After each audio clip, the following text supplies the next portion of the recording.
Recentemente eu estava vendo esse documentário aqui da Copa de 70 e me deixou muito curioso saber como que a nutrição funcionava naquela época. Quando a gente fala de 1970, a gente tem que entender que é uma época muito diferente da nossa.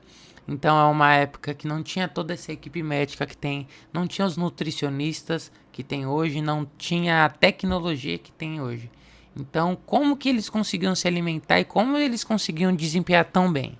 O que diferencia os atletas de hoje de antigamente não é só toda essa equipe que tem disponibilidade para atender eles, é também a alimentação.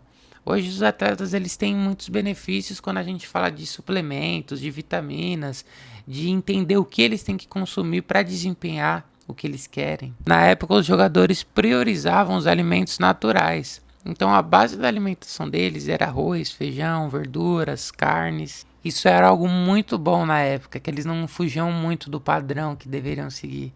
Então a alimentação deles, mesmo sem a suplementação extra que hoje os atletas têm, era muito boa e praticamente preenchia tudo que eles precisavam. Mas tinha um desafio que naquela época a Copa ia ser disputada no México. Ou seja, a altitude ia ser mais elevada do que a gente é acostumado aqui no Brasil. Naquela época estava muito quente. Então o calor podia ser mais um fator que ia atrapalhar. E isso incomodou bastante a comissão técnica.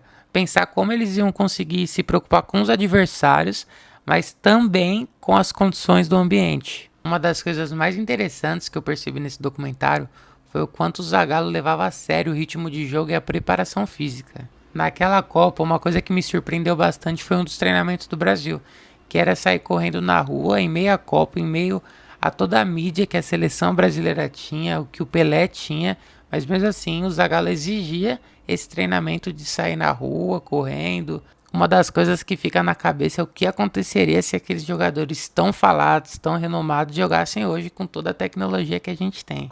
A Copa de 70 mostrou que mesmo com todos os recursos que a gente tem hoje, nada substitui os treinos, a dedicação, os bons hábitos, a alimentação saudável. E talvez esse é um dos motivos que a seleção brasileira de 1970 ainda segue sendo lembrada por nós.